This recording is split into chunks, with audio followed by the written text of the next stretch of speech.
to acknowledge, obviously, the Honourable Minister and also many of the commissioners here in this room who I feel I am getting to know more and more as my time here goes on. It's nice to see some friendly faces here. Good afternoon, distinguished guests, colleagues and partners.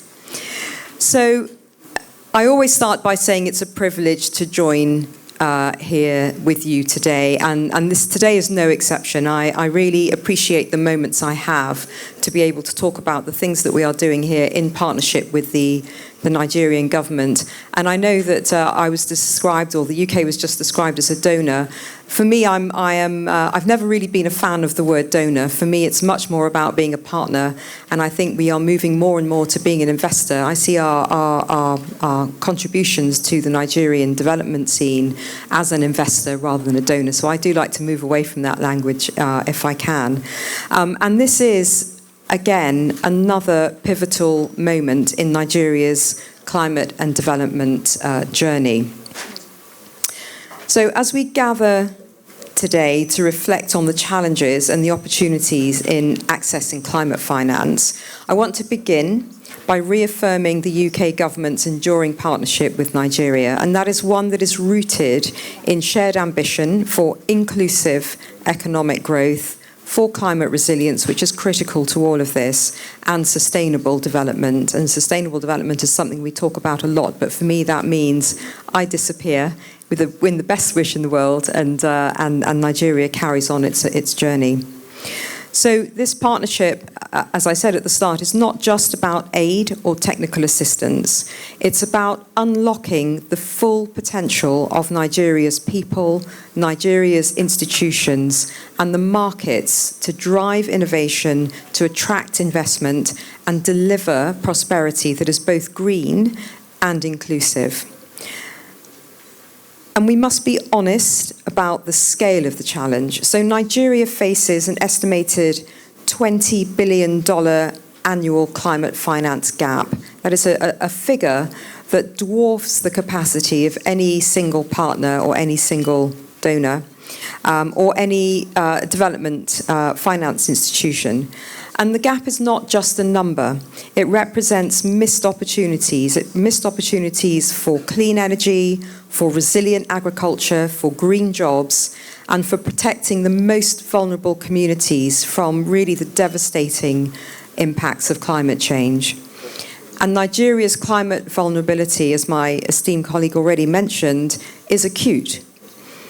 From desertification to extreme heat events, to destructive floods, the risks are real and the risks are growing.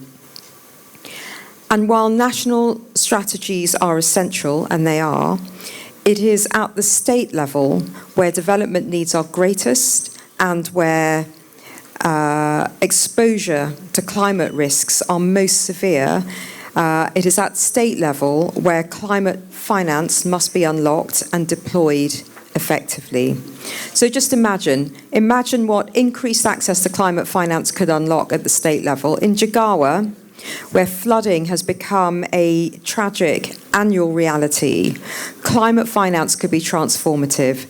Last year, floods claimed over 30 lives. It displaced more than 9,000 people. It submerged 7,379 hectares of farmland across 90 communities. Families who lost all their belongings and saw their children fall ill in overcrowded shelters could instead be protected by resilient housing, early warning systems, and flood-adapted agriculture. So with targeted investment, Jigawa could shift from disaster response to long-term resilience, saving lives, protecting livelihoods, and restoring dignity to people. That's one example. In Kano, and every state is different and everywhere has a different type of need. In Kano, the challenge is different, but equally urgent. So the city generates 3,000 tons of waste daily. Much of that ends up in open dumps that clogs drainage systems, pollutes water sources, and fuels disease outbreaks, including diseases like cholera. So one of the things that we're doing that the UK is doing with Kano State is to turn this crisis into an opportunity. And we're doing that by supporting access to climate finance for waste to energy projects. And there is a really good story around that. I won't tell you what it is, many of you know it, but it's definitely worth looking at to see just how you can turn a crisis into an opportunity with some financing and some clever innovation. And the reason we are here today is the launch of the PACE Guide to Accessing Climate Finance. I'm really delighted. We've been supporting PACE as the UK for a long time now, and it's one of the things that I'm really proud of, and one of the things that I think is delivering, one of the many things I think that is delivering through our partners. And for me, this initiative is more than a publication, it is a catalyst.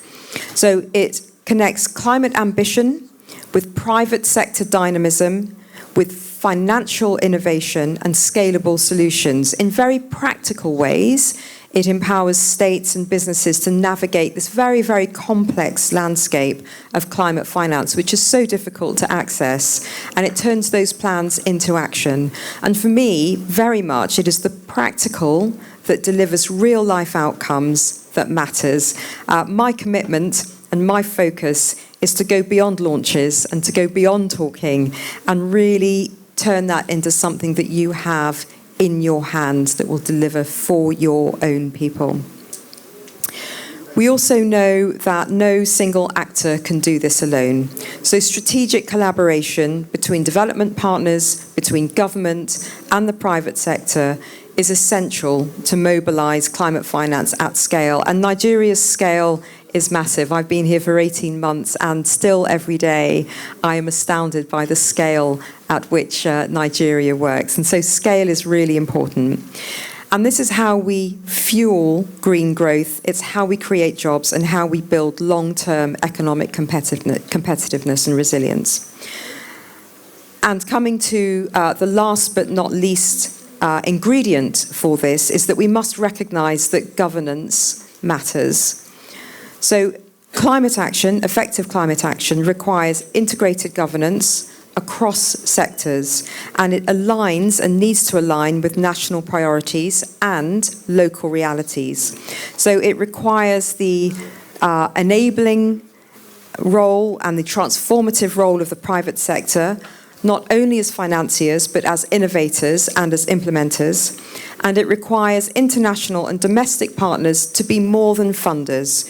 We must help facilitate systemic change. And we heard about systemic change this morning from the very fantastic speakers that we had setting out the vision this morning. So in closing, let me say this. Nigeria has the talent, it has the vision, and it has the entrepreneurial spirit to lead Africa's green transition. What it needs now is the right mix of finance, of partnerships, and political will. And our task ahead, together, is to bridge the climate finance gap. Yes, with money, but also with trust, with innovation, and with shared purpose. So I have no doubt that is possible, but it is up to us to make it happen. Thank you.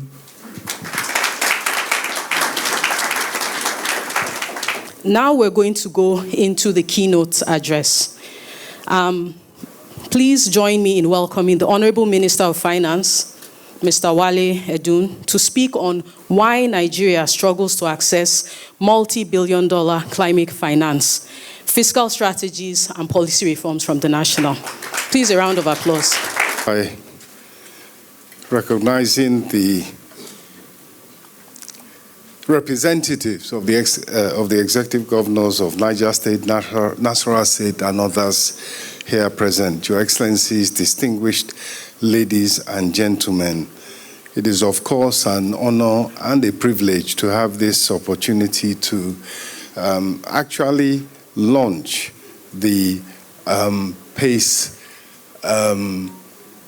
climate guide. And let me first of all commend National Economic Summit Group, 31st Summit.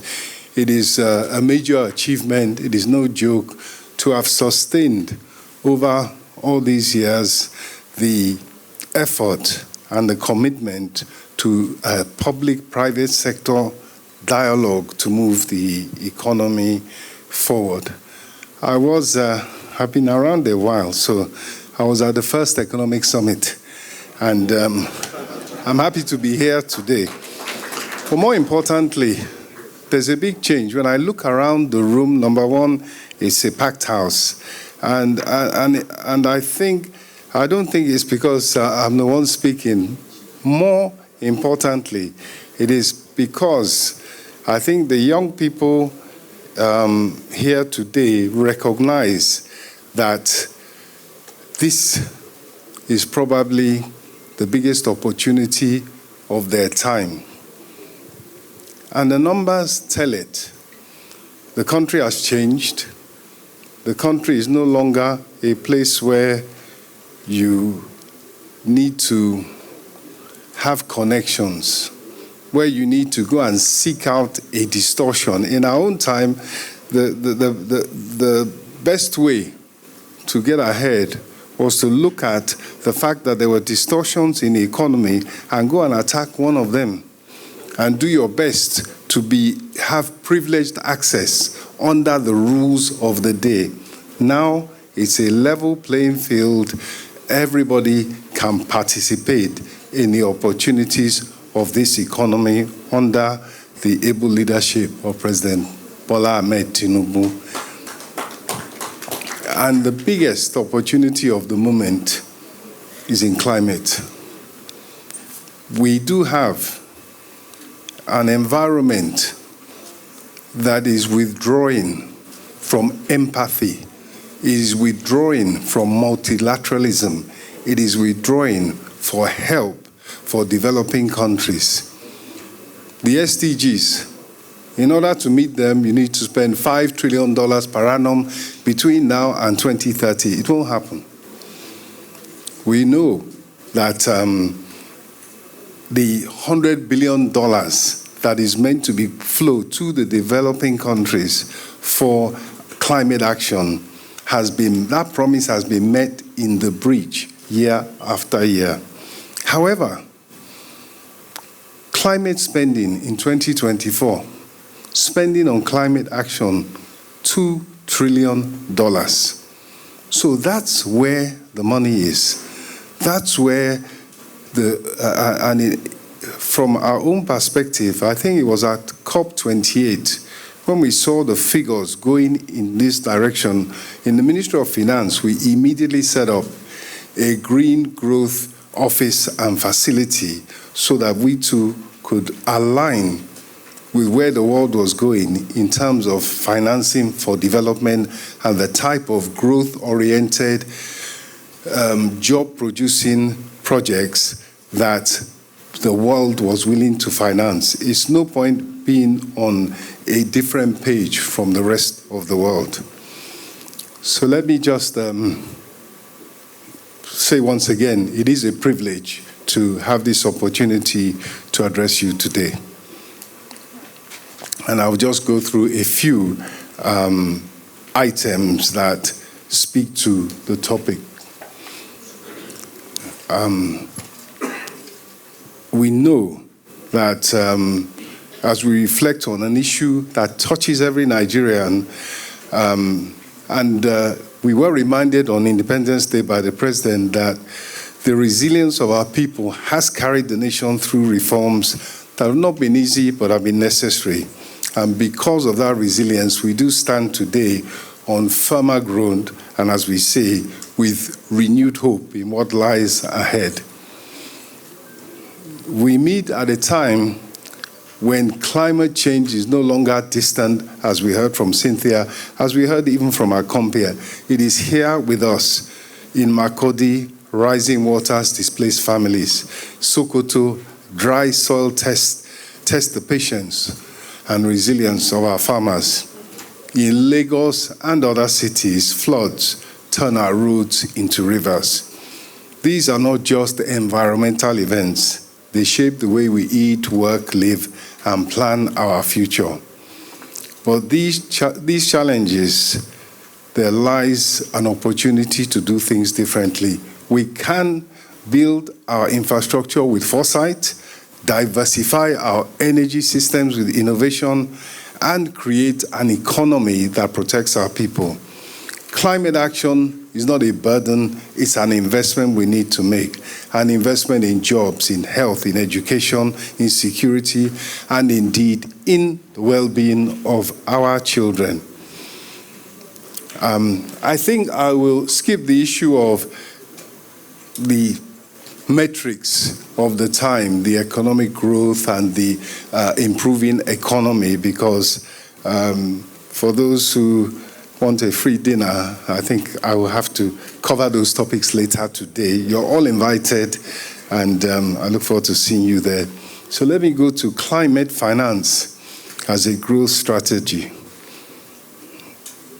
The future that we are looking for begins with how we finance change. And I must say that it is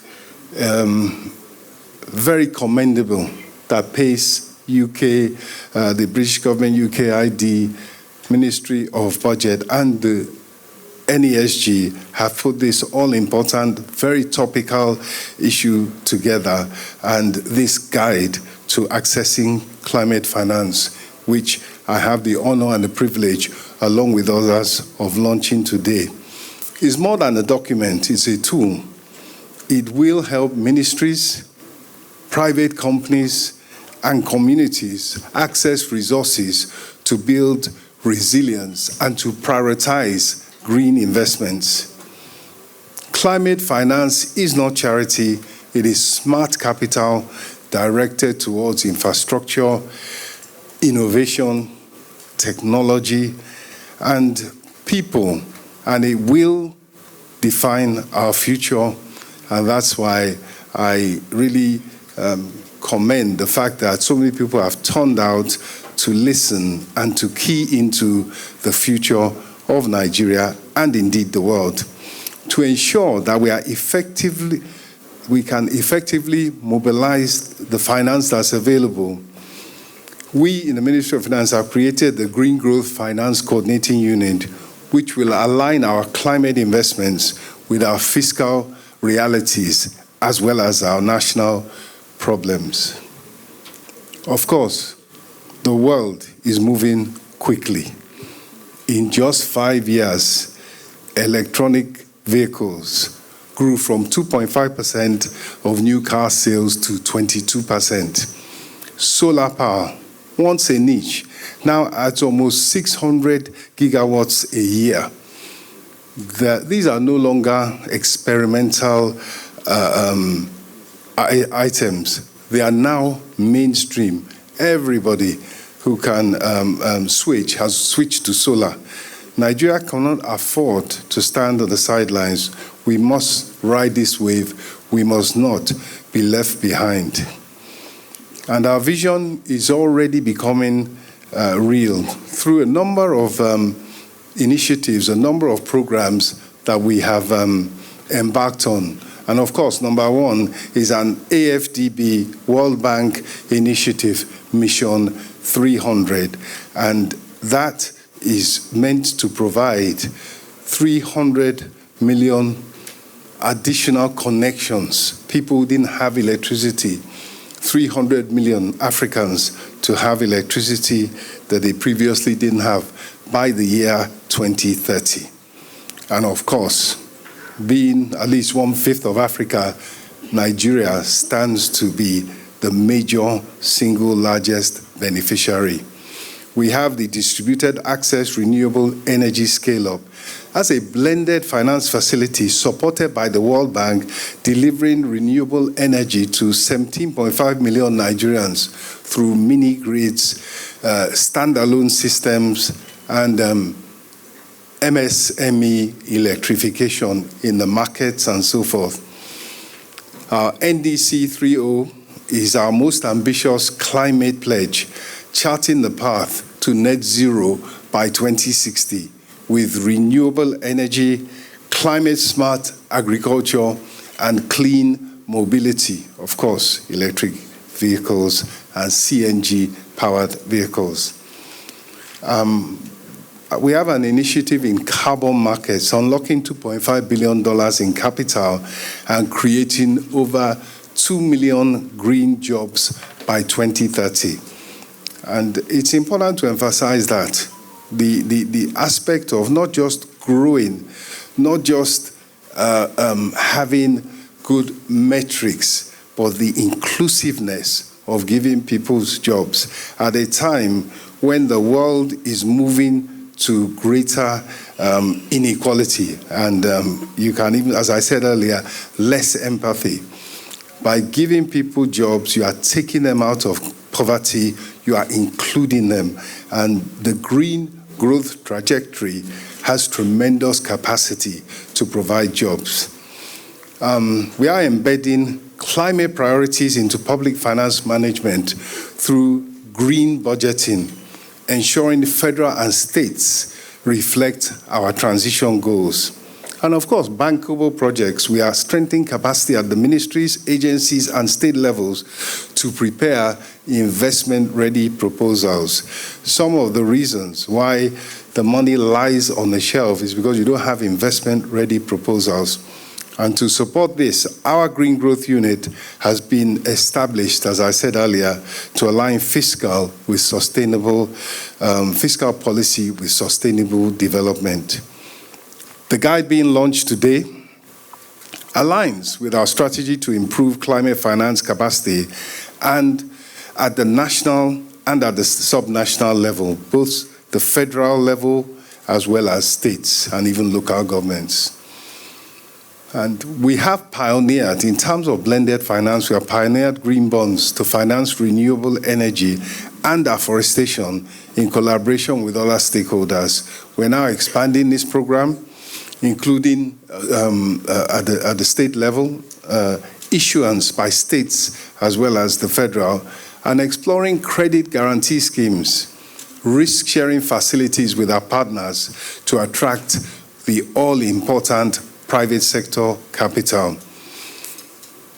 Earlier, we heard about the importance of institutions, the importance of institutional strengthening. The Development Bank of Nigeria's Green Climate Fund accreditations shows what is possible. And of course, if we want to access this funding, we have to get accredited. We have to meet the terms and conditions that allow access to these funds. Development Bank of Nigeria has done that. Well done to them. We look forward to others also joining. We will support more institutions to reach these standards while streamlining processes through the M300 Compact Delivery and Monitoring Unit to ensure that we have coordinated implementation. And that is a critical commitment that we must live up to in order to benefit in this critical area of access to energy, access to electricity. And we all know how critical that is to industrialization and modernization. We need to coordinate very, very well, and we are committed to doing that. Let me say finally that transparency is important and diplomacy is important. So we are reinforcing our frameworks to track climate finance flows and to record their impact. Internationally, Nigeria is engaging at the World Bank, IMF, AFDB, G20, and also will take a strong voice to COP30 in Brazil. We'll engage across the spectrum of development partners. And so these are not abstract policies. They mean electricity for the students studying, energy for the small businesses, for the micro enterprises, jobs for young people seeking opportunity, not least in terms of the tech, I would say, not least in terms of the access to technology that it gives them, access to internet that it gives them, and of course, it gives us the opportunity to build a more resilient economy. We have in our presence the Honorable Minister of Budget and Economic Planning, Senator Abubakar Atiku Bagudu, and we'll ask him to give us his remarks. Please make him welcome.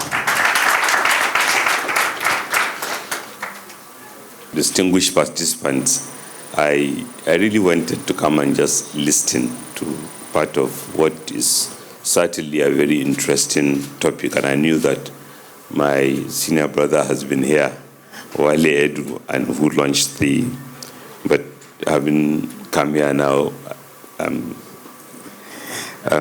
requested to say something. But just to appreciate all of you for participation in the wider Nigerian Economic Summit Group, and particularly this sub-team. The National Economic Summit Group have proved transformational in terms of policy. I recall last year there was even a suggestion by someone that if we can have an African Economic Summit Group, because the opportunity for private sector participants, development partners, governments, and as well as many interest groups to sit, share ideas, interrogate policies, have been transformational. I said earlier today when I spoke, the kind of bold, risky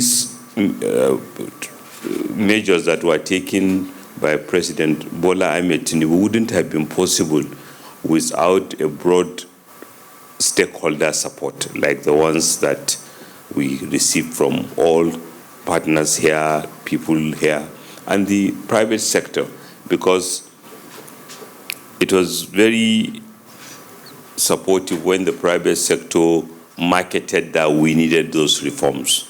And therefore, we appreciate all, and we appreciate that this is not tangential to it, but literally central to it. And especially given the fact that the full spectrum of climate financing maybe is just unfolding, particularly for a country like ours, where the most horrendous drivers of conflict were climate conflicts. Lake Chad used to be as big as the Caspian Sea, over 400,000 square kilometers, but it has shrunken to literally under 10,000. And among other things is maybe absence of climate financing then, or absence of climate thought process in the way that is reckoned. And maybe there are other Lake Chads in the horizon if nothing is done. The Sahelian problem is pretty much a climate change problem, where large populations who cannot find water have to move from one place to the other, mostly from the north of Sahel Africa towards the coastal areas, increasingly towards the coastal areas, because even the places. So these are really, this is maybe at the heart of it in terms of what can be done. But because of the scale of the challenge and because of the spectrum of what constitutes climate financing, there is need for skill sets. And luckily, many groups, including UK NIFE, UK and Stallion One, have been providing support, as well as many other development partners, because moving from the challenge to a project can require specialized skills that will ensure that all the ingredients are in place. And luckily, again, it opens up opportunities for all, particularly in Nigeria, where we have 3 tiers of government: local governments, state, and federal, because all across the country, all are hardworking men and women who are victimized by a climate challenge. From the Ogbia woman who, despite oil production, in fact, the oil production in her community has made life more difficult for her because the water bodies she relies on for fresh water is contaminated. And maybe despite abundance of pools of water, they are soaked in hydrocarbon that she has to spend kilometers looking for water. And so her agony is not different from that of a Fulani woman who also maybe has to walk 7 kilometers, 10 kilometers to a well. And these are all climate-related issues, which incidentally and interestingly, a lot of funding is being made available. But from the challenge to the funding requires skill set, collaboration, and cooperation such as this. So we are very, very pleased with this, with what UKNIF and Sterling One and all the partners. And in the ministry in particular, we have in this year a 21 billion naira project preparation fund, just to cooperate with ideas and opportunities so that we can begin to generate projects that can reduce the lead times for project evaluation by prospective investors. I congratulate you and thank you very much for giving me the opportunity.